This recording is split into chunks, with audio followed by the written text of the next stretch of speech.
David Fierro, welcome back to Actor Despairs, brother. How are you doing?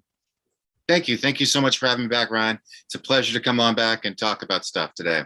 Well, there's a big elephant in the room, and you're in the hospital right now, and we're here to Yep. talk about that today because you almost died and had to get a heart transplant and a kidney transplant, and Yep. you're still in the hospital recovering.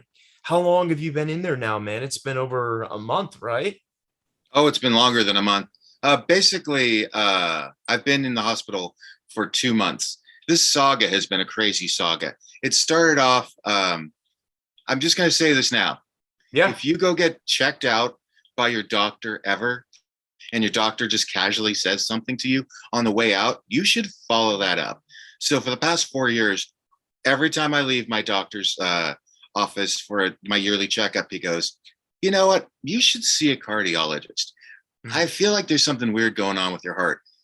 This time I had to go get my COVID note so I could get my Did you vaccine. do you have a murmur, or what was the reason he was implying for you to get the heart? There was just a weird sound, like there was just some weird sound that he heard every time that he's Okay. like, "You should get that checked out." Uh, and I wanted to go get my COVID to get a note to get my COVID shot because it's when you had to like still get notes for the COVID shot where you can Yeah. just like walk up and basically he's like, "I don't have to lie. I can say you're morbidly obese, so I can write you a note because morbidly obese people can get the COVID shot." And I was like, "Again, thank you so much. You don't have to start off that way. You could just said Yeah. you're obese." but Jesus. so then I went to go see a doctor, and the doctor was like, "Yeah," they showed it to me. They did that thing with the babies, the ultrasound, where they just showed me Yeah, how your my heart. heart went. Yeah. And so then I went to NYU about a month later, and they looked at it. They'd like shoot blue dye into my heart, Yeah. and they basically said, "Yeah, you have an aortic valve that needs to be replaced. It's a birth defect, but also your size is not helping because you are morbidly obese." And I'm like, "God damn it, guys. Everybody doesn't have to throw this morbidly obese term around, but Yeah. apparently every doctor wants to say as many times as possible, morbidly obese." So, Do you think I'm sure obviously some doctors can be assholes, but do you think that's a way of them, maybe being a bit like blunt about being concerned, or do you think it was just an asshole? no, I think it's a engaging thing. I think it's basically you have to understand like your body is this way because Right. you've made choices in your life, which again is part of this whole thing. So I said okay, and they said we think you should come get this surgery as quickly as possible, and I was like, okay, and then I ended up getting Biden care, so which is we all got like free healthcare for like 6 months. So basically, I said I'm So going to you're push not this. you're not on SAG's insurance? I am on SAG's co. Okay. I'm actually been on SAG's Cobra, but the Biden thing was basically it was because I'm on Cobra, I was able to get an extension of 6 months for free uh, to go and basically, I didn't use it. I basically worked. Ironically, I ended up working on all the COVID buses, and I also ended up working at the Times Square COVID Center with all the Broadway stars and everybody. That with like that it was really cool to work there. And then I worked on the buses for like 5 months, basically getting people registered and vaccinated, and then sitting with them after they got vaccinated. And then at the end, and they were like always like, "Dude, you work every day. Why are you working so hard?" I'm like, "Well, A, I'm not working as an actor right now. And B, you pay really good money and I have to bank all this money." And like, "Are you going on vacation?" I'm like, "No," because the way that the surgery had been described to me, it was going to go one of two ways. It was open heart surgery. They're going to have to open me up. They were going to have to stop my heart from beating. They were going to keep me alive on other machines, and then just replace the aortic valve that needed to be replaced. And that was how it was explained to me. They're like, it's a 2-day process. You're going to come in on a Monday. You'll be out by a Wednesday. Don't even worry about this. We do this all the time. So I was like, cool, great. Showed up on September 28th. My sister flew out from San Francisco to hang out with me. It's funny too, because I shot this really cool movie in September. I was like, this is great. Like, I shot this movie when I was at my height of my weight. And then I shot another movie literally the day before the surgery. I was like, Wow. it was very important to me that my life still continue, even though I had this surgery going on, because I wanted to feel alive. I wanted to make sure that this thing didn't beat me, whatever was going to be the consequences of that. Yeah. So I said, I've got to, I've still got to show up and do the work. And so I shot the movie. We went to go get Mexican food because I love Mexican food. And then the next morning we woke up, we went down to NYU Langone, and they walked me in, and then this thing began. What was supposed to be, I was supposed to be out by September 30th.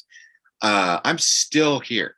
I'm still here. Basically, the first thing that happened was that apparently in the first surgery, something happened in the room.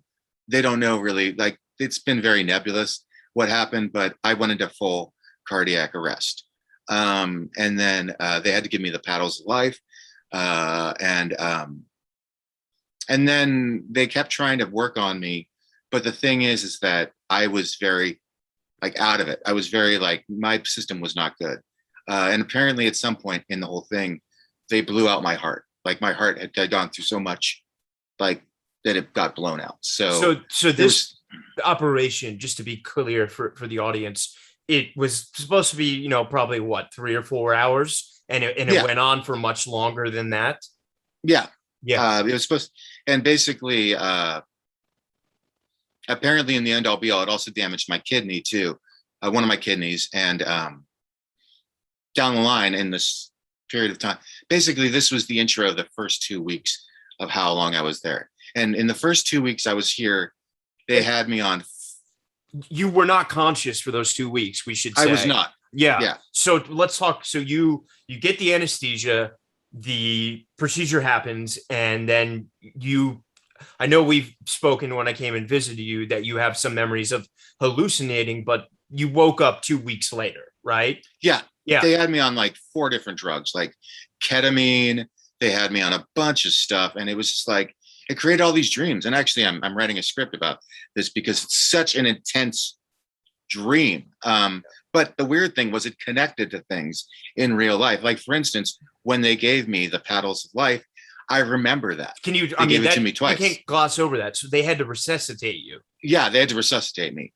And like, for instance, I had a stroke while I was in here and I didn't know that I had a stroke. And then at one point we were trying to pinpoint that because they're like, your system says you had a stroke at some point. It's like, I don't ever remember having a stroke. And then we were able to pinpoint it. And it was in that 2-week period where I was drugged out of my mind. And I also apparently. Does that classify as a medically induced coma, just for those listening, or? I don't think so. Okay. But I do know that like there was moments of clarity. Like, it wasn't moments of clarity. There's moments where my eyes opened up and I was able to kind of like interact and smile and shit. And then I would just go right back into the thing. And for instance, me and my sister apparently watched the Rise of Skywalker. And I just was like, this is the worst movie I've ever seen. And it's because like I was watching it through like some hippie poster version of like, with all the colors you would see in like a hippie poster where they'd be like flying and they'd be like flowers. And then there'd be like Ray and like, Luke and stuff. But I was like high out of my mind. But I saw such crazy things. I went to such crazy places. And I'll just never forget that there was a moment right at the end of the dream where one of the people who'd been with me on the whole journey came up to me and said in my ear, "It's time for you to go back." Wow. And I stood up and I walked down a hallway and 2 doors opened. In your dream, right? In my dream. In my dream. Yeah. In my dream, I had this, and then I opened my eyes and there was my sister and my friend. And it was a totally like, it was the most like, because the crazy thing, and this is actually the thing that I've been dealing with recently, is getting so close to death opens you up in this spiritual way, which you never expected before. Because I'm not spiritual in any way. And like there's a chaplain that comes and visits me. There's a psychologist that comes and visits me. And every once in a while we'll get near religion and I'll be like, this isn't a religious thing. This is spiritual. This is about a greater spirit than we understand. Because there was a spirit that was guiding me in different parts of this journey that's also guided me in my recovery, that would show up and help me through these things. But again, I don't know what that was. I did not get to the light. I was really bummed that I didn't get to the light because I really wanted to see my dad. The most important thing was I really wanted to see my father and talk to him. Who is not with us. My dad passed away many yeah. years ago, but he never came to me in the thing, which I believe meant that as far down death's door as I went, I never got to that point of crossing over. Strangely enough, though, my sister was like, you got to that point because she had to watch it all. She basically didn't leave the hospital for like 2 weeks, and she had to deal with everything. She had to make all the life choices. She had to, get all the information from the doctors. Then she was getting information from the nurses and correlating the information, doing all the meetings.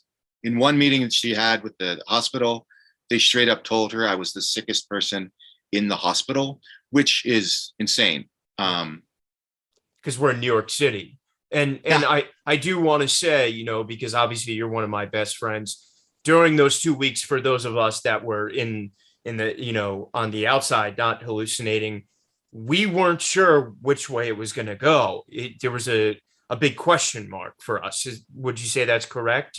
Because oh yeah, it was, it was really a life or death concerning moments there. And your sister, who I do want to shout out, was an incredible, and Risa, is that her name? Mm-hmm. Yeah, we're phenomenal in keeping people in touch and getting the information out there. And I tried to do my best to pass the word to other fellow actors, and we all, I'm not spiritual nor religious, but I did put as much positive energy your ways as I could. And then, I know it must have been terrifying, especially for your sister, but then we got the good news that you were gonna be pulling through.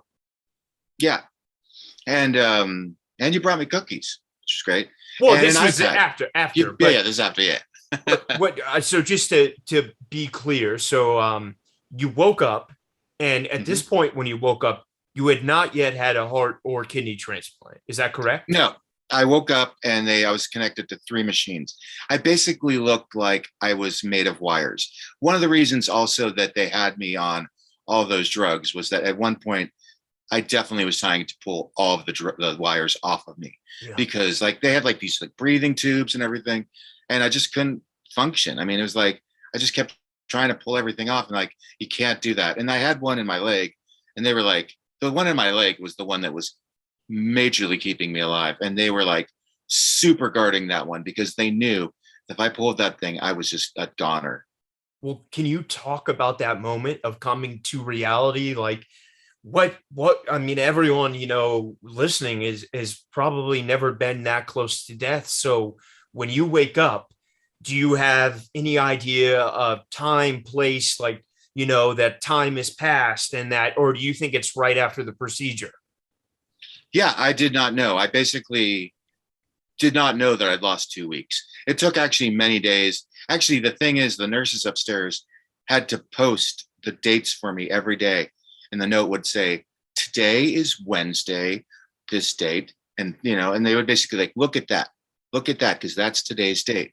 And I'd be like, okay. And then the weird thing about the ketamine was that I got off the ketamine, but it took like a week and a week and a half to come off the effects of it. So I have all these memories that are not real. Like I was talking to my sister, I'm like, remember you got arrested at the hospital? And she's like, I didn't get arrested at the hospital. Wow. Or like, there was a whole thing where I thought I was in like a scandal type TV show where like the people were, we were going to expose the hospital for something. And I was just like the old, like Navy captain who'd come. It was a weird, like, and like, it was just crazy, but I was convinced that it was real. And it's funny because they had to kind of like, I had some very important meetings when I got up. And my sister kind of had to be like, that's not real. This is what's real. Yeah. This is what's going on. Because basically I ended up having a meeting where they presented all the options that I had. Well, first off, they had a meeting with my sister that, but they had every one of these meetings with my sister before I woke up. It's one of the reasons why they had to wake me up, was they were preparing her to have to prepare me for the meetings.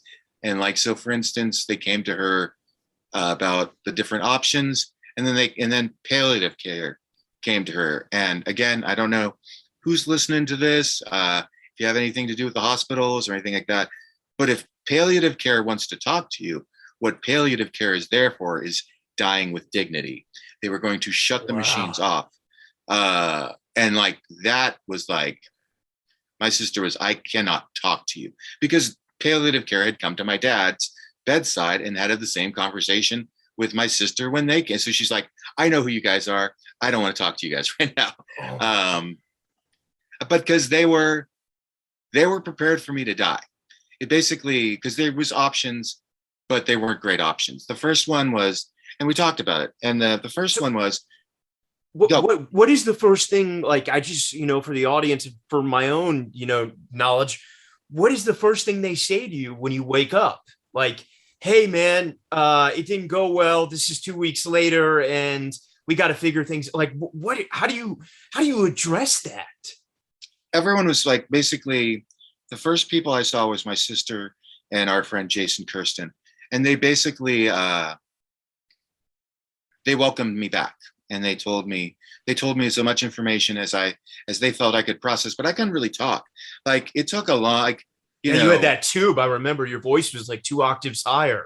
Yeah. Yeah. I mean, my voice, I'm actually, I have a bunch of water with me right now, because I'm worried that, my voice will kind of like start coughing and stuff right now, but it's actually very lucky. I think because I had guests yesterday here in the hospital, my voice is actually sounds like me. It's getting back to what my voice sounds like. This is the most David I've seen since this whole thing happened. Like, you seem totally yourself vocally, and thank you. And yeah, so it's great to see you, man. I appreciate you being here while you're in the hospital. So continue on. Yeah, so you have these cool pictures. I have an IV drip behind me.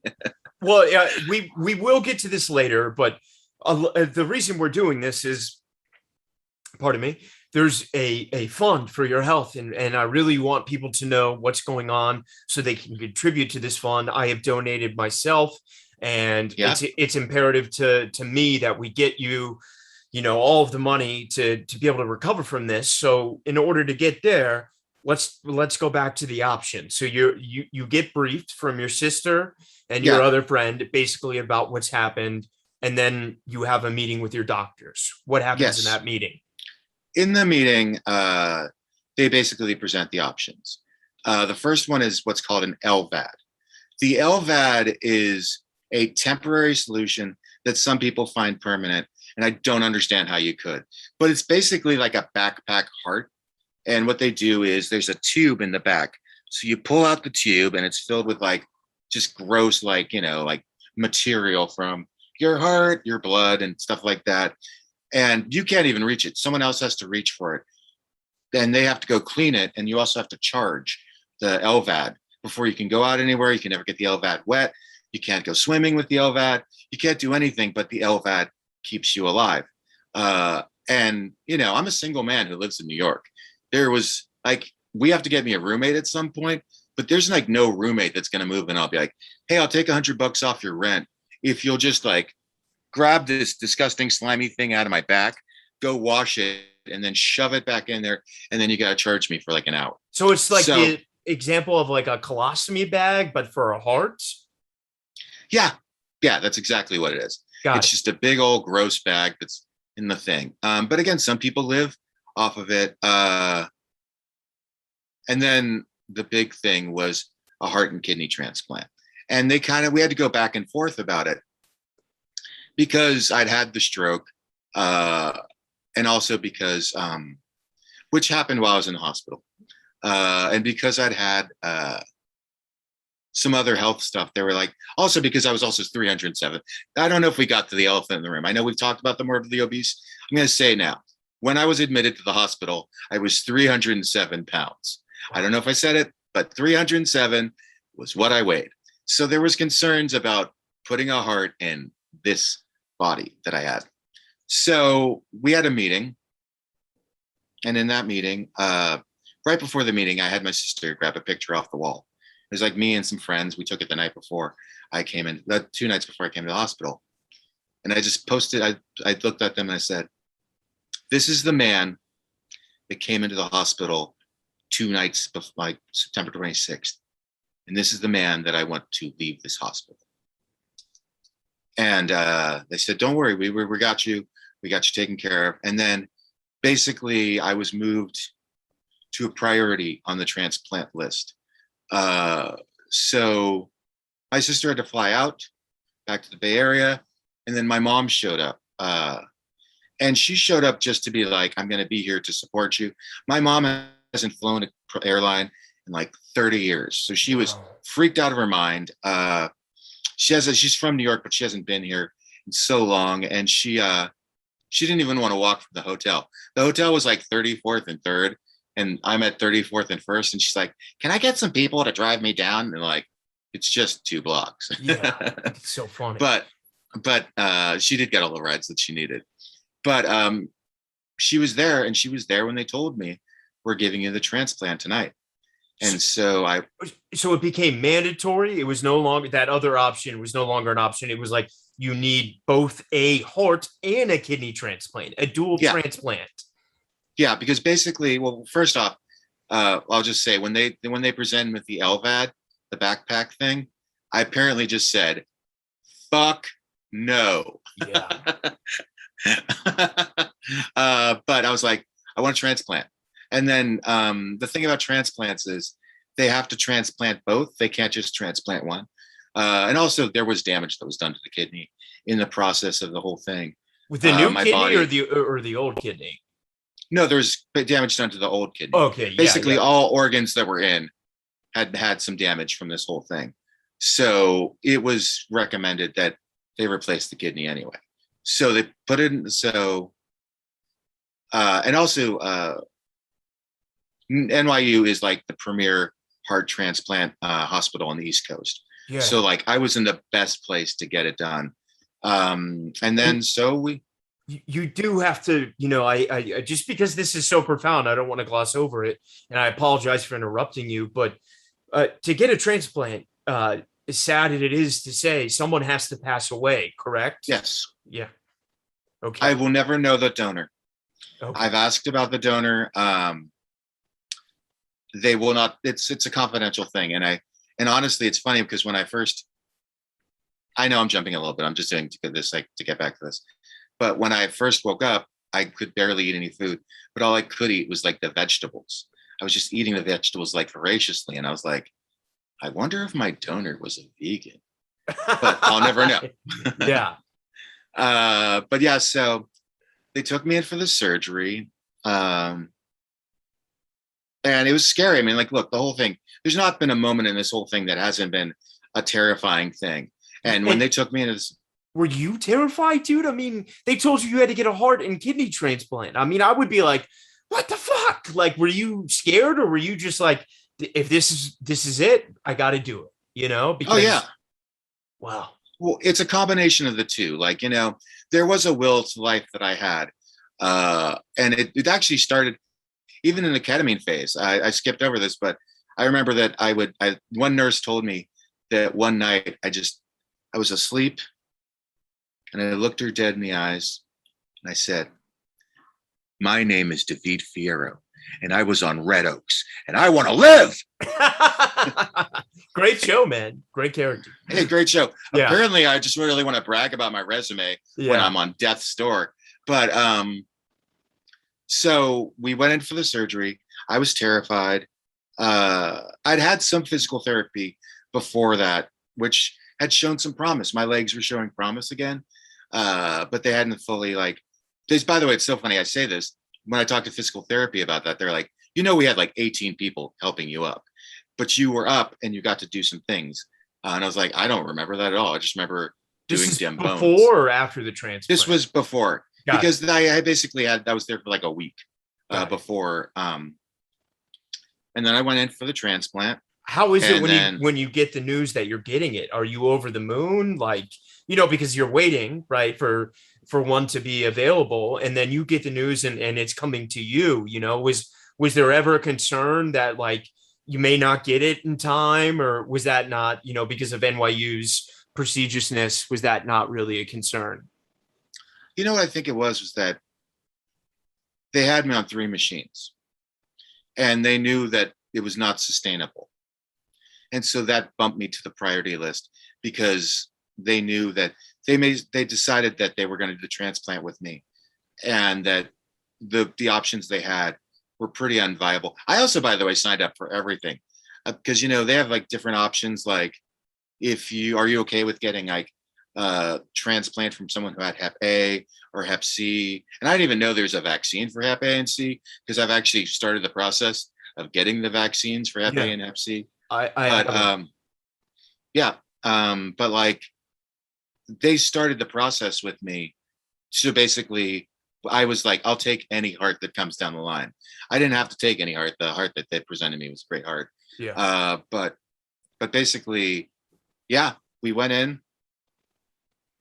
I put my faith with them, and they had to do the heart first, and then right after they did the heart, the kidney team came in and they did the kidney, and then 2 days later, I woke up. My mom was there. Some nurses were there. We talked. In We started ICU, obviously, right? in my room, because But I had like, in intensive care, though, you weren't just in the yeah, room that intensive I. care. Yeah, Yeah, yeah, yeah. I mean the room actually. I think they might have moved me to the 13th floor because ICU is I think the 14th floor, and at that point the transplant had happened. So then I was on the transplant floor, Yeah. which the transplant floor had a lot of rules. Like, it's funny because like on the 14th and where I'm currently at is Rusk, which is the rehab center. They're basically like, have as many guests as you want. Nobody has to wear everybody has to wear a mask, but nobody has to wear like these capes. But on the transplant floor 13, everyone had to wear capes when they were with me. And so it's kind of weird because I'd be like, I watched everybody struggle with the capes. Everybody hated the capes. They're Yeah. like, why do we have to wear these? And that's, oh, there's a skin condition going around and da da da da. So So you're immune compromised, and what is that? Forgive me for my ignorance, no because worries. why does that happen? Basically, because of the drugs that they have me on, I'm open to a lot of different things inside of the universe, inside of our world now. So basically, like I can't eat certain things, like I can't eat tangelos or grapefruits or pineapple. No, not pineapple. Grapefruit. I don't know. There's like 3 specific I should remember. Oh, I pomegranates. I saw your meal train thing, so I was looking Yeah. at it. Yeah, yeah, And then there's like things like I can't eat like cut vegetables and stuff, but it's all about bacteria. It's all about basically like okay. anything could affect me. So, and they even recommend like not taking the subway for a while. But then Wow. some doctors will be like, you just got to wear a mask. Basically, it's follow COVID rules. It's great because we had to live this way. We have to Yeah. live this way now. So I'm just going to have to live the way everybody else lives. But when we get past the pandemic, I will still have to wear a mask and be taking care of myself in For a the different rest way. of Just for the rest of your life? it sounds like that. I mean, basically, there will be an immunity that grows inside of me, but it still is possible that I still should be careful. Like, for instance, I can't eat sushi, which is a real bummer. Yeah, I saw that. Um, Yeah. I Yeah. know, I know that makes me sound like so shishi, but I was like, No. man, I like sushi. Yeah. I can still eat the fuck out of a burrito though, and I'm gonna be just chowing on those like, So when you wake up with these transplants, I mean, I'm just trying to put myself in your shoes. Is that a weird sensation knowing you have somebody else's heart and somebody else's kidney inside of you? Or because you were so sick, were you, I don't want to say thrilled, but were you just happy to have had it? Like, talk to me about the emotions that were going through your head. I mean, this has been an emotional roller coaster. Like, I've never felt more like any moment could be a tear moment. Like, Yeah. any moment I could just break down. I watched Tick Tick Boom a couple weeks ago, and I was just like crying the entire time. Yeah. Uh, but basically, no, you're aware of it, but also because I don't know whose it is, I'm aware that I have this thing inside of me that's keeping me alive. I don't know whose it is, but now it's mine. And it does, like, again, it's just weird. It's weird. It's a weird thing, but it's mine now. So, I can't really do anything about it. And it's keeping me alive. And actually, it's been really strong. There hasn't been rejection. Like, they test me all the time. Today I had a biopsy. It's like I've had 4 or 5 biopsies, and biopsies are the worst, but it shows what the rejection rate of the heart is. Are you going And under for biopsies or? yeah, today Yeah. they took me downstairs, and it's so funny because they always want to go through my wrist. Like, the way they do it is they go through your wrist with a little thing that like pulls some material out, or they go through, like, different places. But I've known, because I've done 5 of these now, that like you got to go through right here on me, right there. And it's like, and they're like, I was like, well, maybe we could try. And I'm like, it's not going to happen. Trust me, I've gone through 5 of these. I know. And then they always end up having to go right through here. But it's weird, they have you on like these drugs. The first time they didn't have me on the full drugs. Today they did, and apparently I just like passed out afterwards. But the first time I was scared out of my mind. I was like shaking, and I didn't even have like the full dose. So I was shaking, and I was so worried because, again, I've gone through so many procedures at this point, Yeah. and I've had very good luck. And like, again, there is a spirit that's keeping a hold of me, because like they've all gone great. I mean, again, thank God for modern science. Thank God. I mean, I was on the NIC, so, like, I know how the birth of this shit went. Yeah. But like, thank God for modern science, because these people really know what they're doing. It's pretty routine, except for the first surgery, which was probably me. I mean, but who knows? It's just an act. Like, something happened in that room that I'll never know what that was. Yeah. I don't really want to explore it. But every other surgery has been just clean, and so I put my faith in modern science. I love that. And so, was there a period of concern after the transplants that your body might reject that? Like, how long is that window of knowing? 100%. Yeah. Okay. And The so, big one was, oh, sorry. no, I'm just, how long is there? I don't know if there's like, the 7 days, or how soon did you know that this is my body's accepting it? I knew pretty soon that the heart was good. The kidney has had issues because kidneys take a while to kick in. Hmm. So, for instance, they did a bunch of weird stuff with me. They put me also, because of the food tube, they had to put me on this thing called thick water. Yeah. So I couldn't drink real water. I had to drink thick water. And thick water is like it's like that water that you have when your Jello has been like sitting out for too long. But it's in a form of water. So you're just drinking like, it's got lube-esque to it, Yeah. Yeah. And I couldn't get hydrated. And apparently I knew this because like my nose was like a danger ground of like, mucus. It was just like, they were like rocks of mucus in my nose. In fact, at one point they had to like run a wire down my throat, down my nose, which, by the way, I'm so sorry if anyone's listening to this eating or anything. That it's gross, but they had to like run a tube down my nose, and they couldn't because there was so much hard mucus. They had to choose the other nostril, but and that was easier to get down. But the thick water just really just fucked me up. And then also there was like weird things, like, my legs, because I wasn't in motion, my legs started doing weird things, which is where I'm currently at. I'm still dealing with the repercussions of that. Is that at one point I felt like I didn't have 2 legs. I had 1 leg, and they had merged together because I couldn't move either of them because they were so solidly together. And also I had to sleep in a certain way. I've had to sleep on my back since all this started, mainly because the ECMO machine was connected to the my leg, and so if I moved, I could have died. But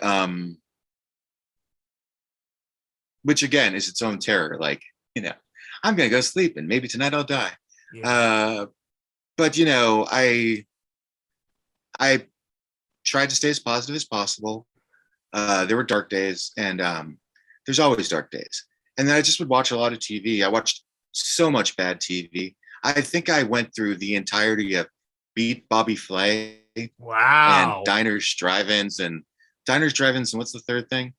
Guy Fieri or something? Yeah, Guy Fieri. Yeah. Actually, I watched his other show, where they all run around a grocery store. I basically, and then the people would come and be like, why are you watching all this Food Network stuff? And I'm like, well, I had CNN on and I can only watch that for so long. That's so dark. Yeah, that's the last thing you want to be watching.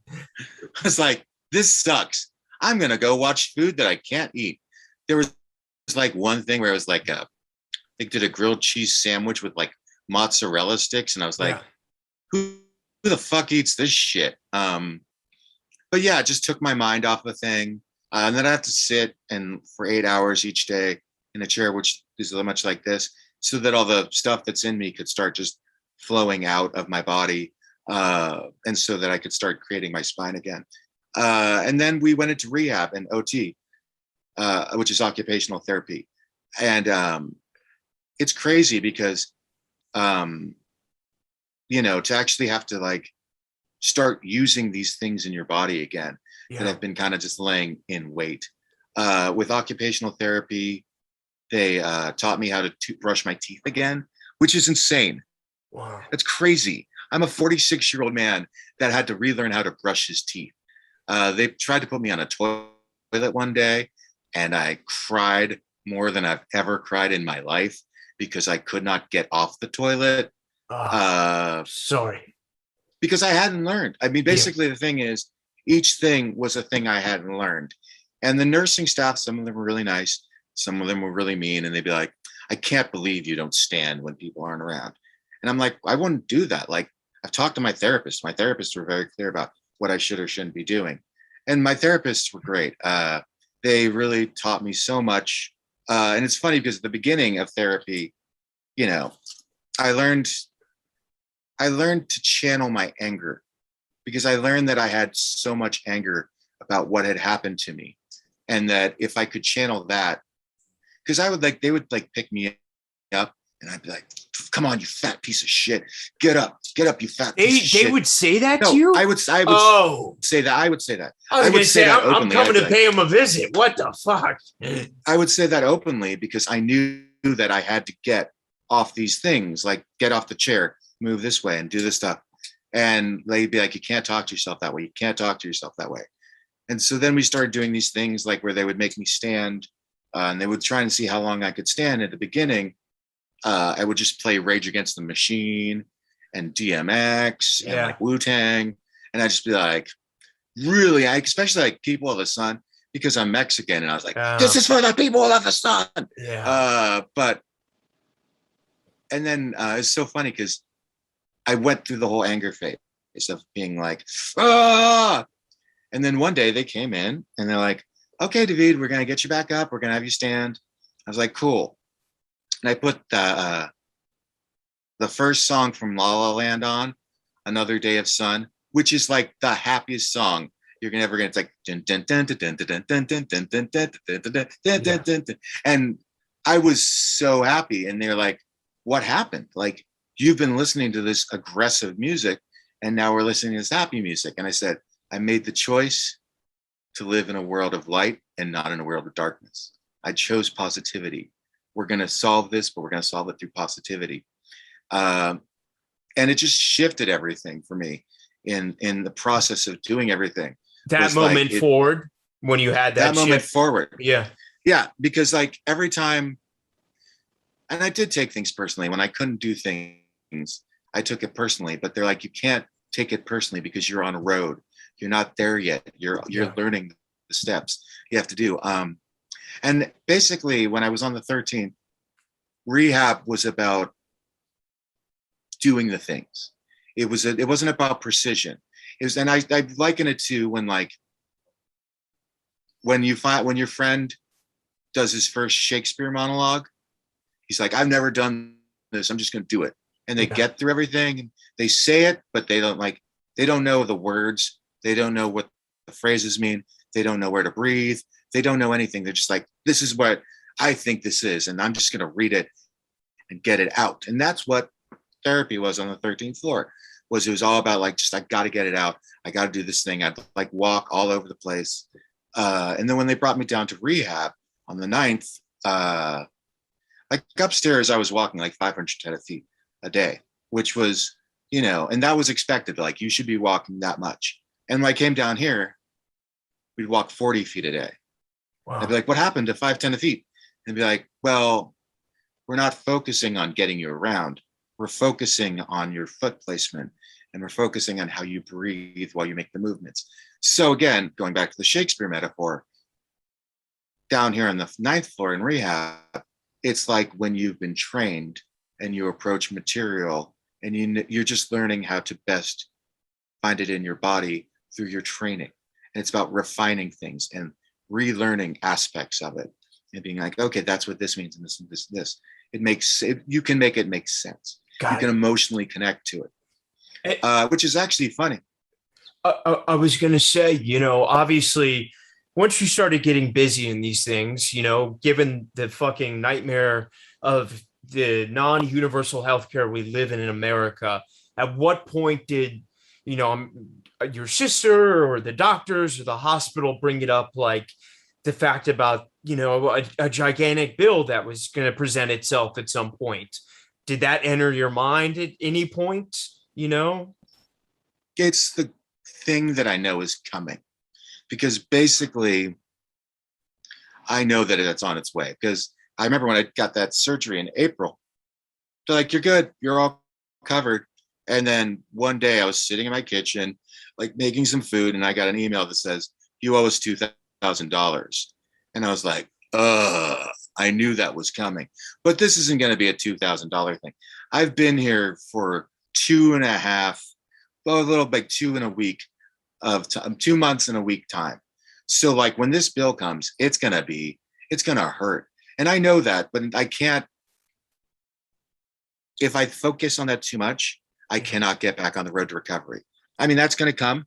Sorry, I didn't mean to bring It. that up in a negative way. I'm bringing that back up for the fund because Oh yeah, you do have a crowdsource going on right now, a very beautiful a one, GoFundMe. and a GoFundMe, and we hit the first goal, but now because of the severity of the bill and how long you've been there, we've had to push the goal higher, and I really want to make this happen. And so talk to me about how people can get involved. I mean, obviously I know just donate, but like you're also you need help with meals as well, correct? Yeah, they're doing a meal train where they'll deliver meals to my house, and I'll post that. I think it's on my Facebook, and then I'll put it on my Instagram. And it'll be Which linked I always below right here, guys. But it's just basically to help us get through this thing. I mean, it's going to be, because also I haven't worked in 2.5 months. I've been sitting on my butt, just like. And what about rent? Have you been having to pay that as well? I paid rent. I pay, like, I have my health insurance because I'm on Cobra. Yeah. So basically, which is not cheap for anyone who. No. No. I think it's like $9.85 or something. Oh, and I'm getting a subsidy for it, so it's like 4 or something. It's like 500, but it's still every month. Like if I had worked more in 2020, which I don't know why I didn't work a bunch in 2020, but if I'd worked more in 2020, I would have insurance that would be covering me right now, which would be $400 every 3 months, as opposed to $500 every month. wow. And then also just the costs of living in New York, the costs of being the man who I am. It's going to be hard. I mean, there's going to be some hard months ahead. And I just can't, I mean, as everyone says, you just got to focus on where you're at now. You can't focus on what's going to happen, because that's going to happen. And we're going to have to figure that out as it happens, and so any help that people can give is so appreciated, because the pain is going to be strong. The pain is very strong. Yeah. And speaking of pain, man, I do want to say from the bottom of my heart, I'm so proud of you, and you truly are the most resilient friend I know, man. And I'm just like, you've been an angel to me. And I remember talking, so many times this summer, and, you were scared about this thing. And I feel, let me apologize on air, like an asshole that I wasn't more, there, because I didn't know. I thought it was just some routine thing. But I do want to, speaking of pain, the last time you did the podcast, when we were really talking about your acting career, something great happened that turned into something horrible. Would you Yes. mind sharing that? Yeah.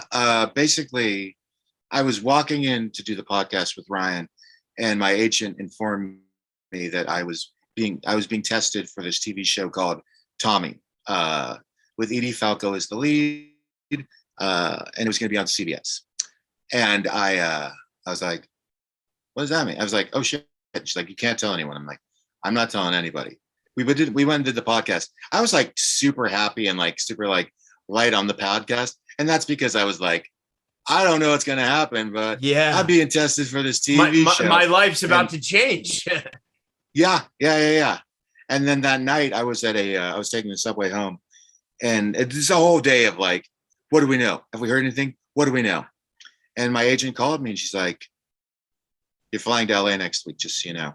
You're doing the thing. Your life's going to change." And I was like, what? I can't believe that. I started just openly. I mean, again, this is like, as I said, it's not a big thing. I mean, it's not surprising.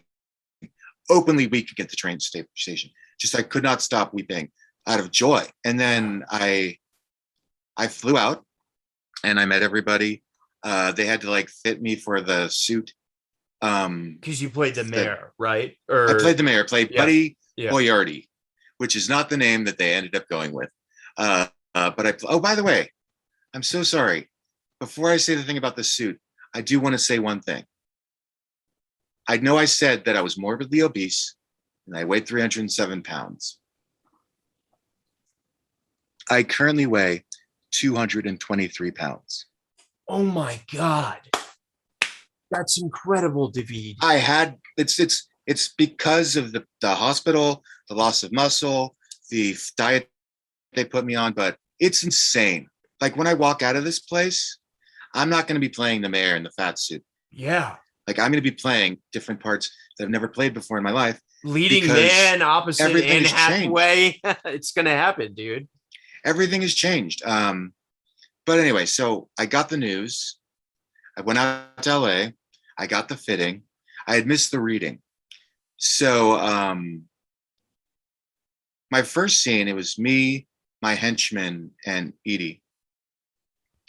And I don't know if you guys, I told this story about the Nick about how the first day I was scared and I was like, I'm Yeah. gonna get fired. And I went and had like the sad Indian meal and cried and I was like, they're gonna fire me. The Nick was known these things gonna happen. This one, I walked out of that day fucking on cloud nine. I was like, Yeah. things went so good, man. We had a really good chemistry. They did make me eat like 80 Cliff bars because my character really liked Cliff bars. And Okay. so every take was like, I'd just keep eating Cliff bars. And then when they would reverse, they'd be like, hey, can you eat those Cliff bars? Because we need it on the audio. And I'd be like, am I still eating Cliff bars? So I was like, I ate, and I was like, they had the spit bucket. And I'd be like, poo, poo, every time. Yeah. And so the first day was amazing. And then we shot this scene in a Chinese restaurant, and they noticed that I wasn't eating the Chinese food. And like, hey, can you eat the Chinese food? You know, like you did the Cliff bars. I'm like, no, I'm not eating the Chinese food like I ate Cliff bars because I ate like 80 of those and I'm definitely Yeah. constipated from Cliff bars. But I ended up having to eat some Chinese food. It was delicious Chinese food. And the shots went great. And then we had to go shoot this whole scene. Me and Joe Taylor, I believe Joe is his name. We had to go shoot a scene with me and him that I auditioned with in a car going high speed across all of LA. And we went all over LA and there was like helicopters and there was limousines and it was like the craziest shoot I ever had. But it was Succession also like, style, you know. yeah, Yeah. and so much text. And they're like, do you want the text? I'm like, no, I know this line. But I was like, kind of like, you know, it took me out. It took me out a little bit. But they were happy. Like we found it. You were able to do it. It was great. And then I had another scene on the street. Basically, everything was great. And I went to go visit my mom up in Northern California. I was like, this is going great. I'm so happy. But there was this little voice in my head that said, again, don't get too happy. Don't give into joy too much because you might get fired. You never know. It's came a back, shot another pilot. scene. Yeah. The pilot might not go. I mean, Marcy Phillips has this great story about basically how like there was an actor that she worked with a lot that she told him, she's like, don't go crazy. You booked this show. Don't go crazy because you don't know what's going to happen. And the guy like bought a house in Malibu and like, or something like that. And then the show got like canceled after the third episode. So they didn't even shoot beyond the third episode. The guy was fucked. He had a house in Malibu that he had to sell. But I was trying not to go crazy. And then I went, then we got all done. I went home. I came in to do ADR on the thing. I was super excited about it. And then they announced the show was getting picked up, and they showed an upfronts for CBS that year. And they showed the trailer, and the trailer is just basically almost 80% me and Edie. If you go find the trailer is still online. And and I was super excited. I was like, look at that. And I went to like and they invited you to upfront. Yes. Yeah, they didn't invite me. They invited me to the parties. Well, when the picked up to series was announced, it was Edie Falco, David Fierro. Your name was in the Deadline article. Yeah, and like I went to the upfronts party, and I saw friends that I knew, and then like I met Glenn at the thing, and I just met all these people, and I was super excited. I was like, "This is the level I've wanted to be at. This is amazing. I cannot believe that I have the opportunity to be in this space with these people doing this thing." And then about a week later, I was having a dinner with friends. I was on my way to meet them, and I got there early. So I was like having coffee, and my agent called, and she's like, "I got some bad news for you." And I'm like, "What? What could be the bad news? Like, what are we shooting later in the year or something? Like, what's going on?" She's like, "They have decided to recast your part." And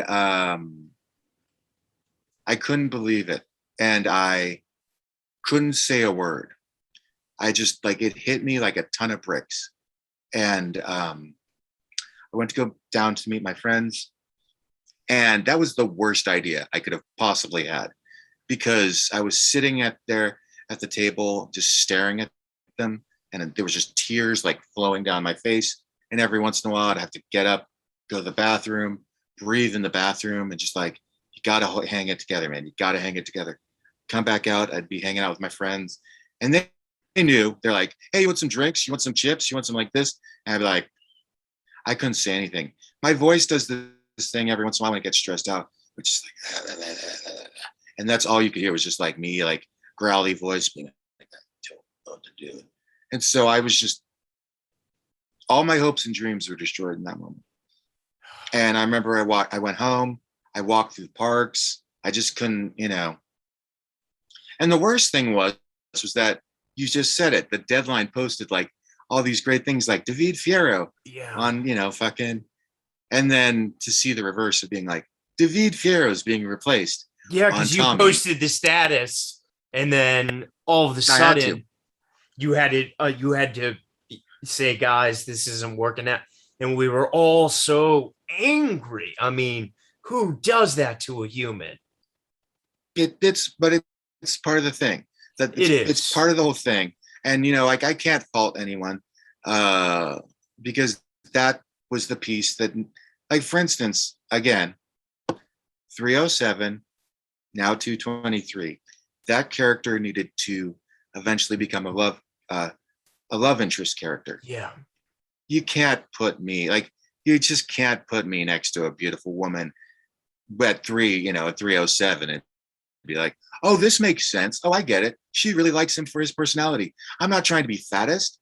It's just the life that I've lived. I understand that. Like, this is the body I live in. Like, for instance, in the script that I'm working on right now, it was very important that we get to see the couple, and they're fat, they're overweight, and that they love each other, and that we spend an inordinate amount of time with them being intimate, because, as I was told once by a casting director, when you see two thin people kiss, it's beautiful.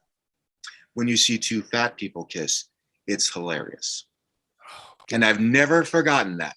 And I was sitting there and I was just like, Thank you. But so yeah, I walked around this haze, and it's funny, I ended up having to do some catering gigs. I mean, basically, I was catering to make money, and Yeah. I had to do some catering gigs at the place where we'd had the party.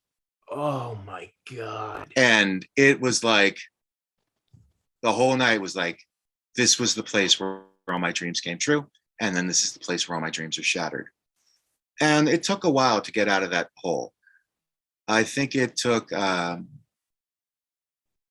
just a lot of like reflection, hope, studying with my coach to really get me into a place where it will happen again.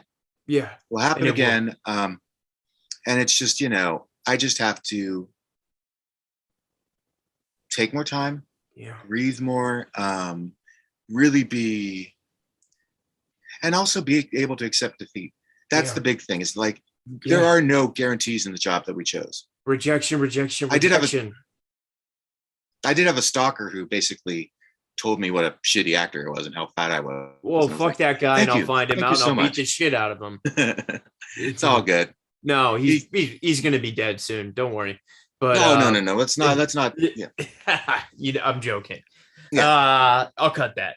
And so man, I appreciate you sharing that anecdote. And the reason I brought that up is because I don't want, anyone who looks you up on IMDb sees that you work a lot, but it's not, the thing I've learned in so many actors that I interview is like IMDb can be very deceptive. People think it's this and you got paid this, and because that person was in it, you were doing this and you were killing it. Like, as you said at the very beginning, since past 7 months, you've been working that vaccine job, and that's been Yeah. your thing. And I bartend, and we've both been auditioning with our favorite guy Roy at Skytown, and Love so Skytown. Thank you, Roy.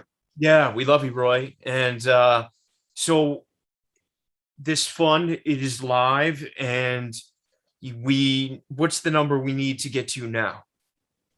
I think currently we're at 40,000. 40,000. And then, if it gets bigger, it gets bigger. But basically, just anything anyone can contribute is really appreciated. It's just And you're at about 30, just for those listening. It's not the yeah, full 40 we need. So yeah. I'm really, I'm, it's a call to action here for my listeners. Even if you can donate $5, it goes such a long way. I have 2,000 subscribers. If everyone donated five, then that would be 40. So, whatever you can donate means a lot. And what else can we do to help you? Just support is always great. Support, because it's been hard. Like, I'm not gonna lie to you. But I will tell you this now. I know that I've said a lot of things that are hard, but I'll tell you this now, that I walk out of this place hopefully tomorrow, which is the hope. I have a new body. I have a new heart and kidney. But I just want to encourage people to find a new place of joy in their life. Because I think the big thing for me is that through this, I have learned that and friends have told me this for years, you have to love yourself before you can love anyone else. Yeah. And this thing has made me love myself, because I got to see what I could do, what the darkest place I could go to and still come back and still fight to come back. And you know what? I'm going to say it because your boy Hamish, that you loved the Midnight Mass. Yeah. His mother was Kristen Linklater, and she was my teacher at Columbia. And the biggest thing that I've learned from this whole experience is the power of breath, because everything that you do in your life is connected to your breath. And it's the little things, like I was changing my shirt one day and I could not change my shirt, but when I breathed, I was able to just work it through, take that moment. And I was supposed to walk down a staircase the other day that was going to be my test to get out of here, and I couldn't do it. I overbreathe. I panicked. I panicked because I didn't support my breath. I didn't take the moment to be able to just let the breath guide me into the action that needed to happen. So I would encourage your listeners to really think about their relationship with breath, because it is the founding block of everything we do. And that's some hippie stuff that I would never say beforehand, but I know that Kristen was like laughing somewhere, being like, well, finally he learned it. Yeah. But I did. I'm sure she's listening. She's passed. Oh, well, listening from above. She's listening somewhere. Yeah. But I'm so proud of you, man. You truly are, you're the most resilient man I know, man, and we all love you, and I hope you felt the love from the community of all the Fierro family. And I'm here for you, man, and I'm gonna link both the GoFundMe and the meals. And brother, let's do this again. And thank you. David Fierro, I love you, brother, and you're a true hero, man, and I'm so proud of you. I love you, Ron. Thank you, Nathan, for having me on. All right, I'll see you back in Brooklyn this week. Yep. Out of the hospital. All right, I love you, brother. You too.